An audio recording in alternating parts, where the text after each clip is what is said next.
Thank you, Megan. You happy with that? I don't know. Are you happy?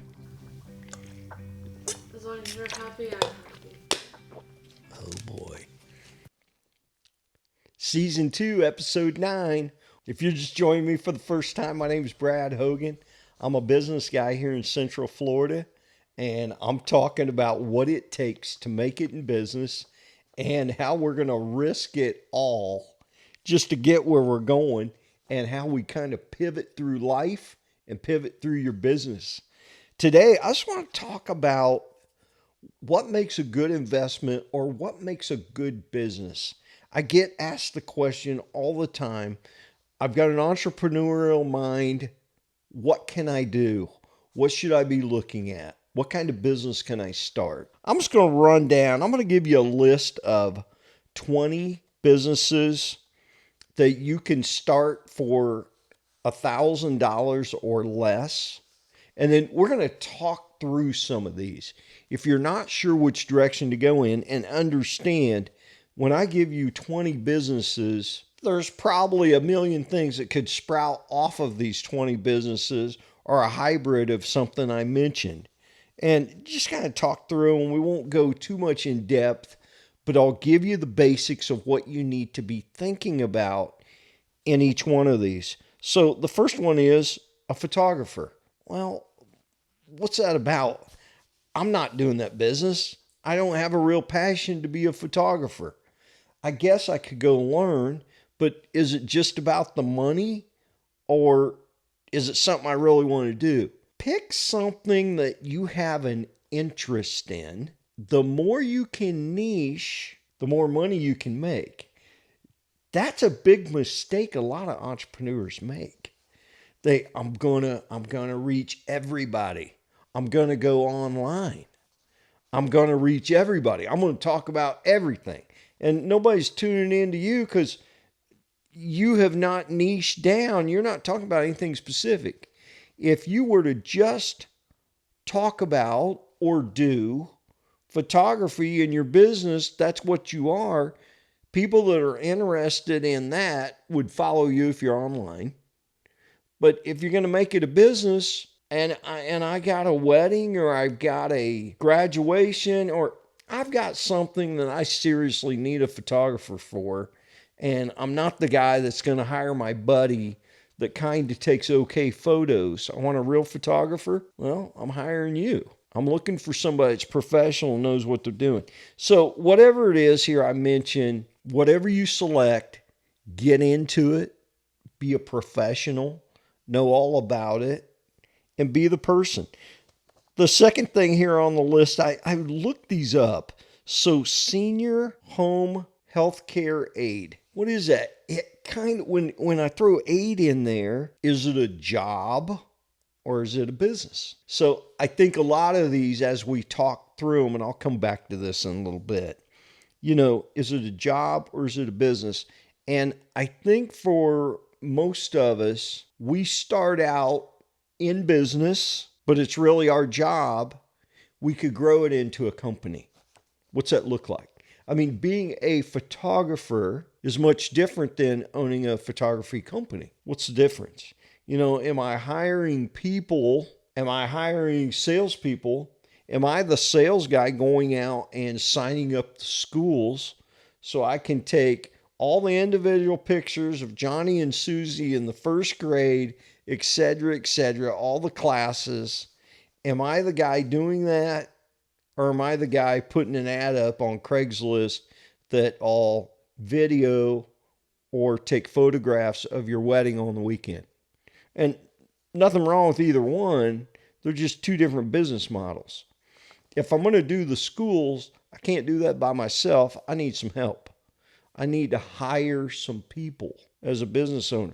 But maybe I start on the weekend taking the photos, and I grow into a business, an entrepreneur. The third thing, personal trainer. What does that take? Do I need certifications? Do I need classes? At minimum, I need a basic outline to get started, right? I've got to have a direction. That's the most important thing as we go through these.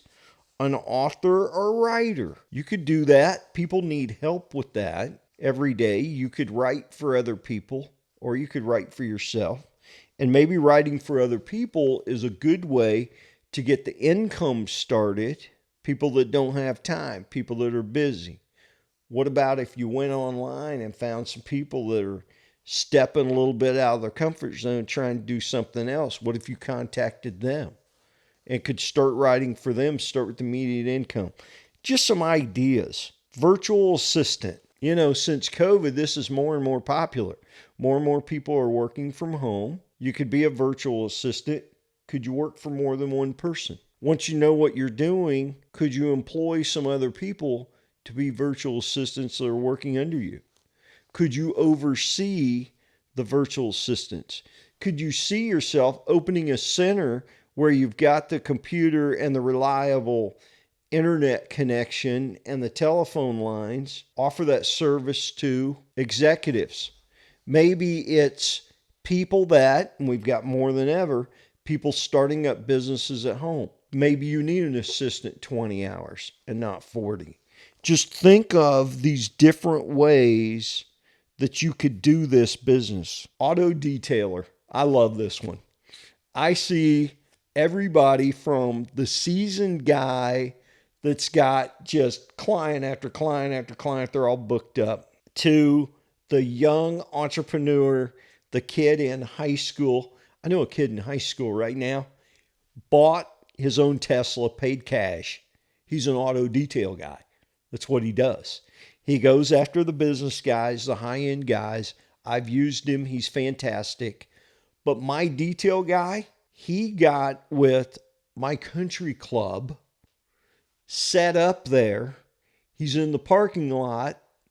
I call him ahead of time. Hey, I'm coming out on Saturday, going to be playing golf. Do you have a room? He's like, yeah, I'll squeeze you in. And it's just car after car after car. I throw him my keys and I go play a round of golf. When I come back, car's all done. What a great concept.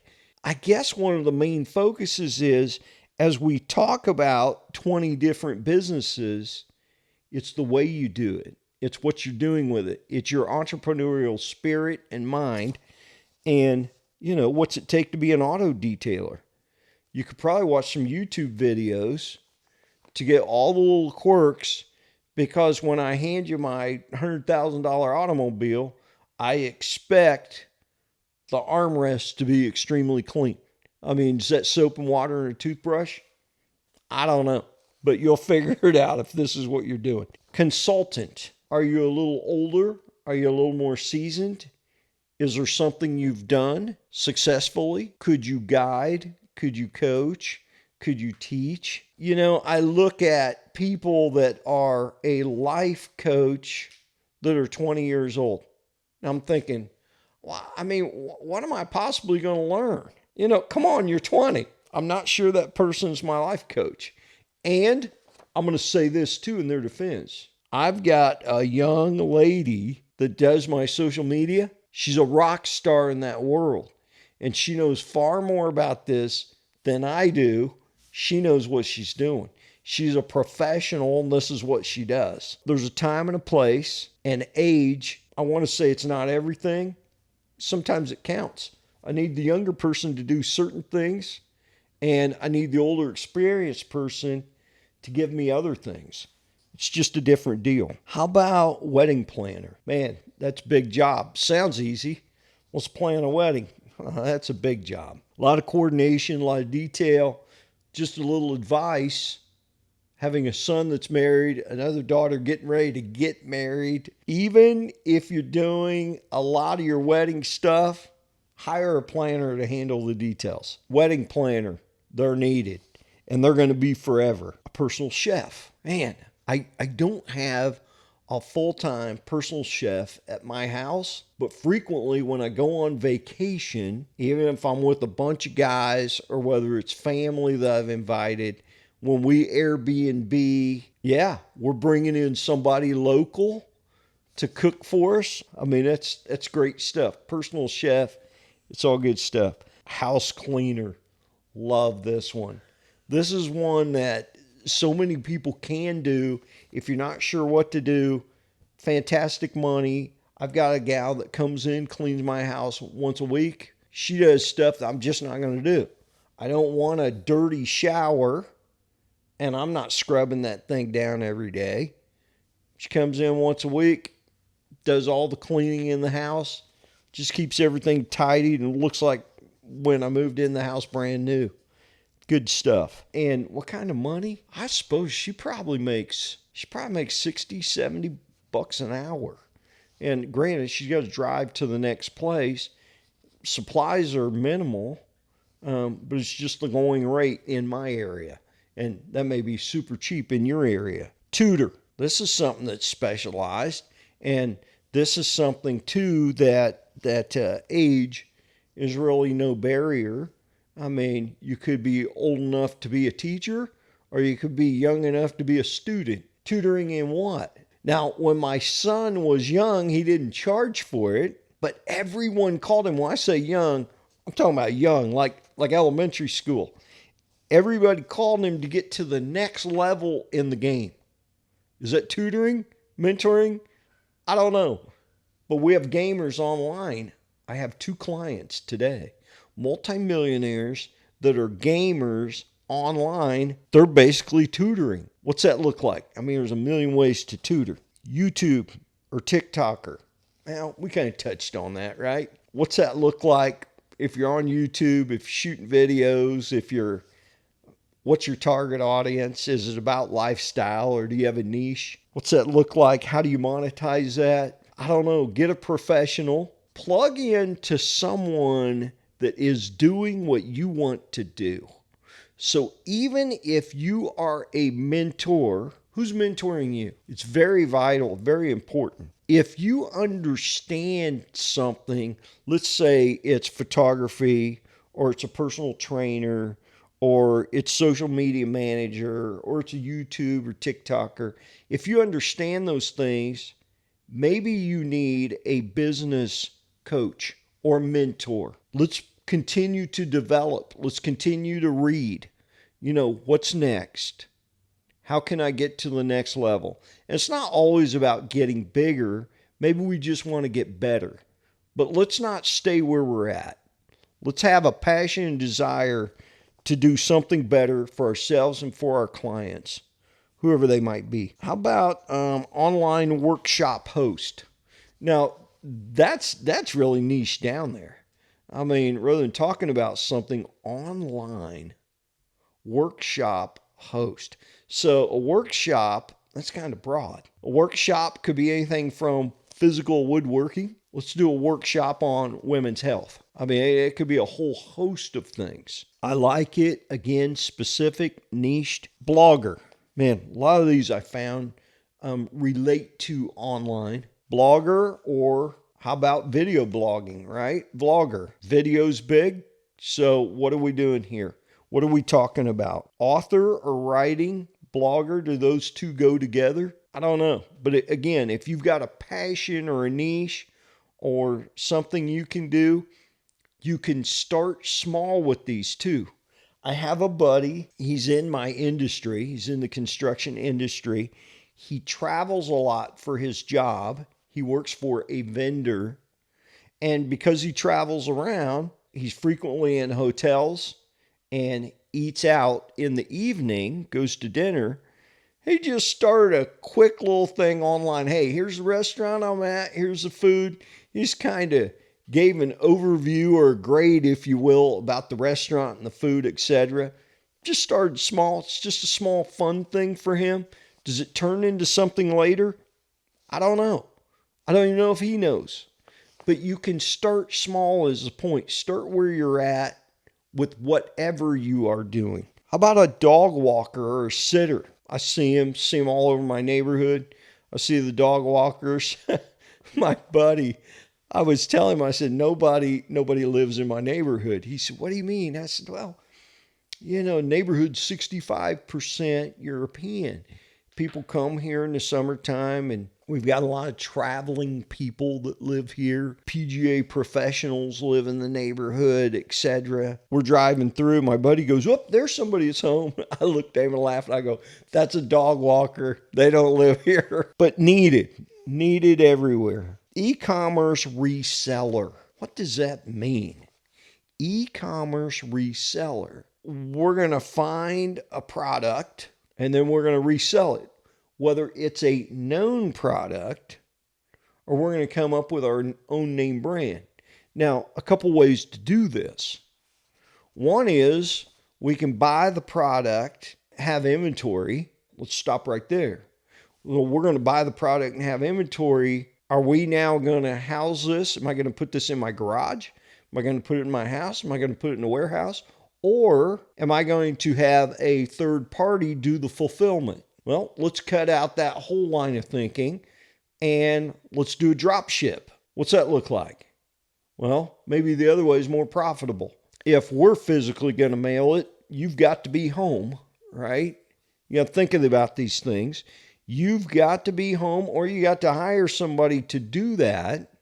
If you've got a third party doing fulfillment, you don't necessarily need to be there. You need to be engaged. If you're going to drop ship, what's that look like? I can literally be on a laptop and a cell phone and be anywhere in the world. Landscaping, lawn care service. Love this one. I'm in Central Florida. These guys are everywhere. And I've got to tell you, I say this over and over. It's not the guy with the new truck and all the new equipment that impresses me.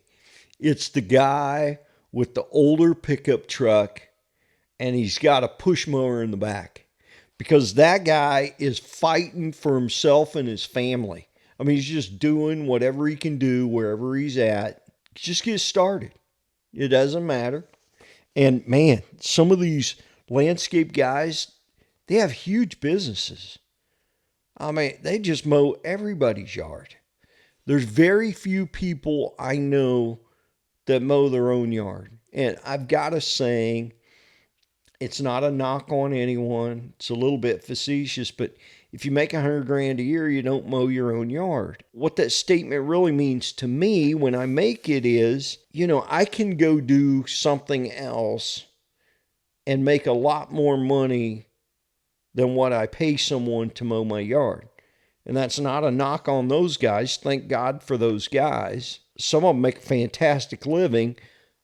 But the reality is, it takes that guy 45 minutes, an hour, hour and a half to mow my yard. It would take me 2-3 times as long. I've got to get the equipment. I got to go get the gas. I got to get the equipment serviced. I just don't want to mess with all that. It takes a big chunk of my time if I were to do that. That guy that's taking care of my lawn, he's also doing the guy next door and the guy next door to him and the guy next door to him. And the point is, he can show up in one day and take care of 8, 9, 10, 12 yards, depending on what that looks like. I'm sure he's got commercial accounts, big yards, small yards. Start where you're at. Can be a great deal. I mowed yards when I was a little kid, right? Push mower.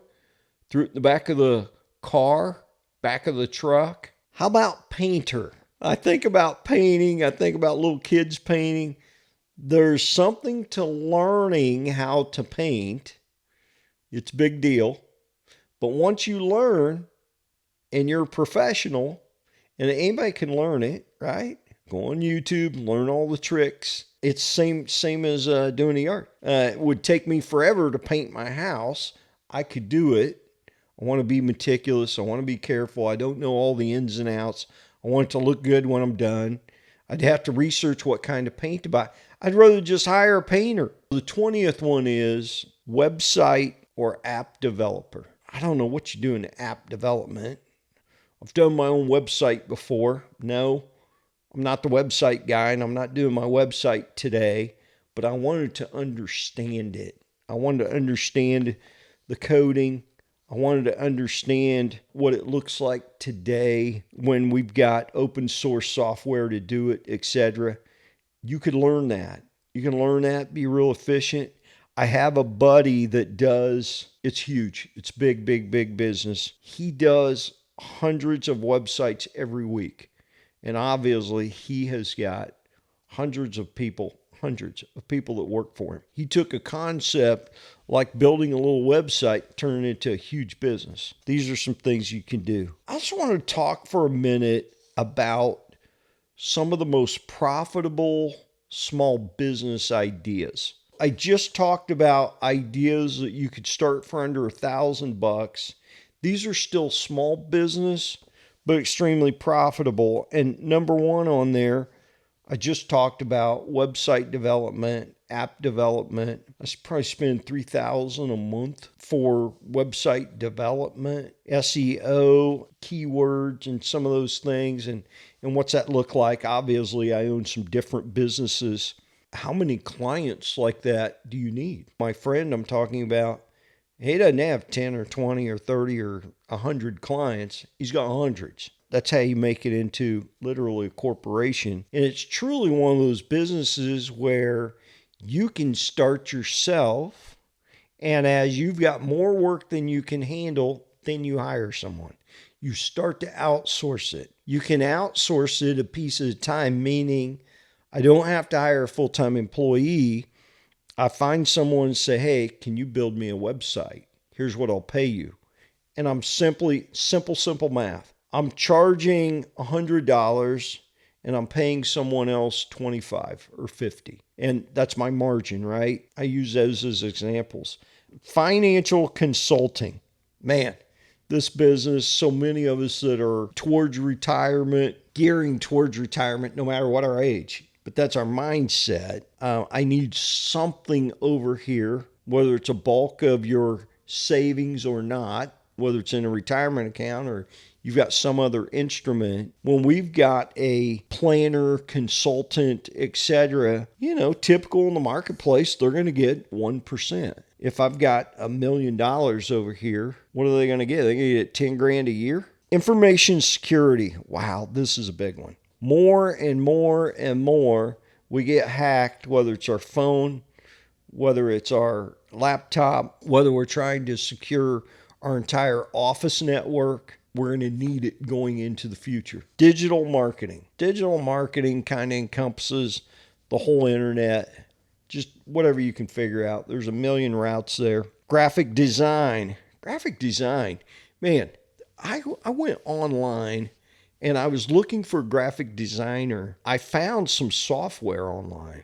I was able to do it really fast, inexpensive, and I got the basics of what I needed. Is it individual? Is it in-depth? Is that what most small businesses are looking for? I am partners in another business that was fashion conscious. It did need to be individualized. And in that case, paid a few $1,000s for some very basics, but I needed that graphic designer because it couldn't look like anything else out there. Transcription services. Again, you're going to learn what this is all about. How do you do that? How do you make that into a business or a company? The point in all these are the barrier to entry, the cost to get started is low, and these can have a tremendous upside. Translation services and interpretation, more and more and more.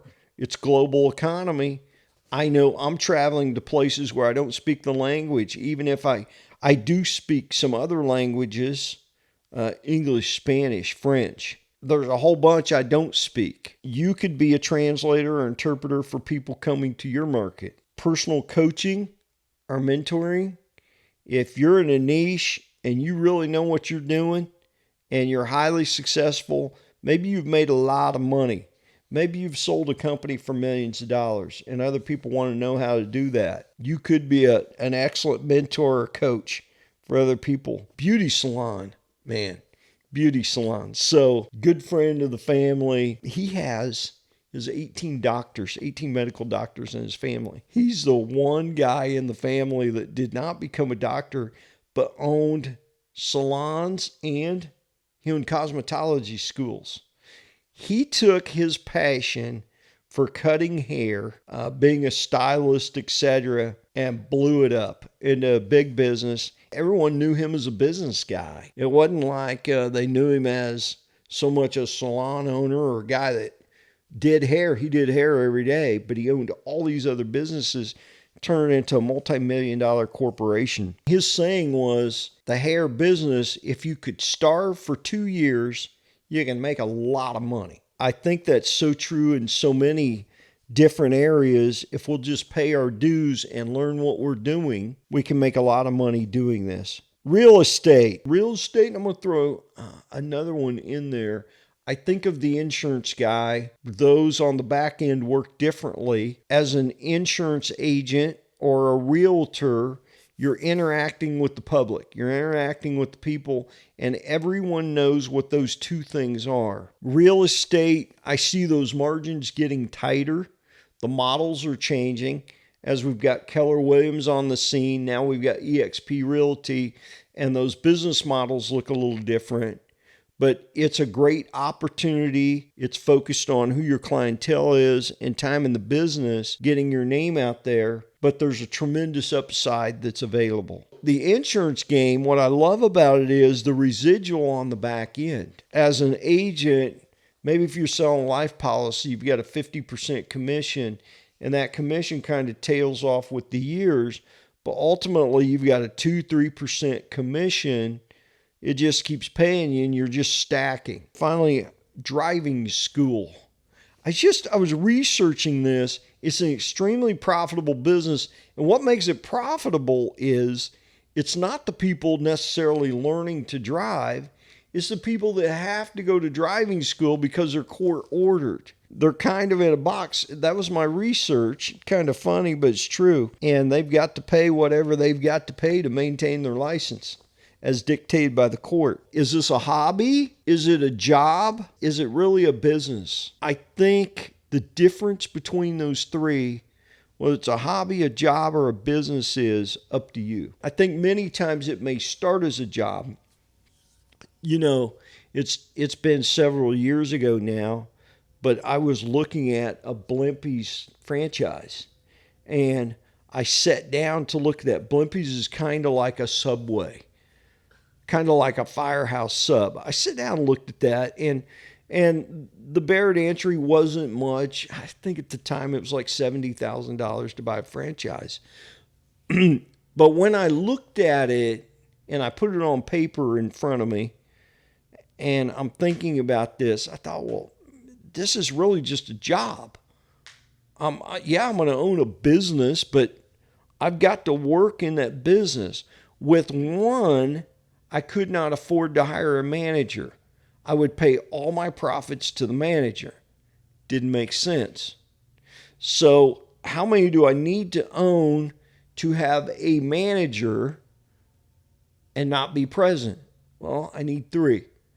And at the time, we're backing up in time several years ago, I need $210,000.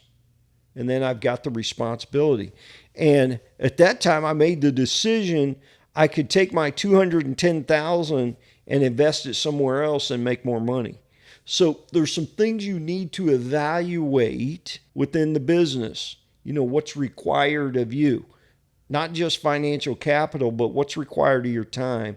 What do you know about what you're looking at? If you don't know enough about it, the great news is you can get mentoring, you can get coaching, you can read on it, you can go on YouTube, you can learn. I love those businesses with no inventory, no overhead.